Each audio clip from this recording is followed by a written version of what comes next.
I think one of the biggest things that I've learned this semester is that just go with it.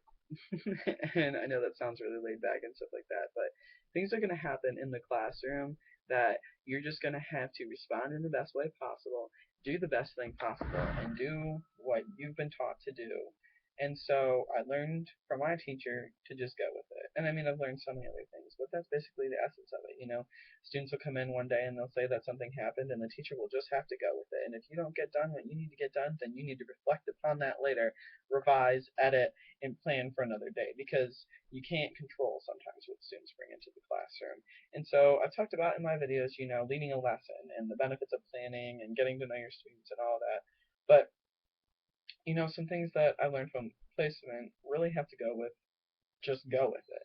And so one day I ate lunch with my students, and I only did it one day. I figured, Roman always says it's a good idea to eat with your students. You don't want to be in the teacher's lounge. So I ate with my students, and it was a really cool experience. But they started asking me questions that I don't really need to answer, but explain in my Take 5 video. But you know, just from eating with students, you learn so much about the lives that they have outside the classroom. And so, just from hearing students talk, and then, my teacher would say, they act just like their mother, or they act just like their father.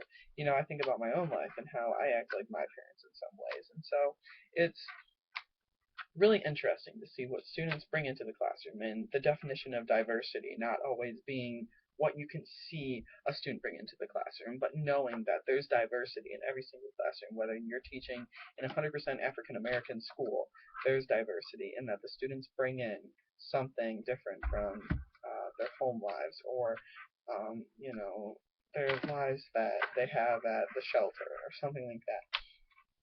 And so, taking that into account when you're planning and getting to know them and all that other stuff really makes a lot of sense, and it'll make the job a lot easier in the future. So just go with it, and recognize what your students have to offer you, because it's not just what you have to offer your students. I've learned that I can learn from students as well.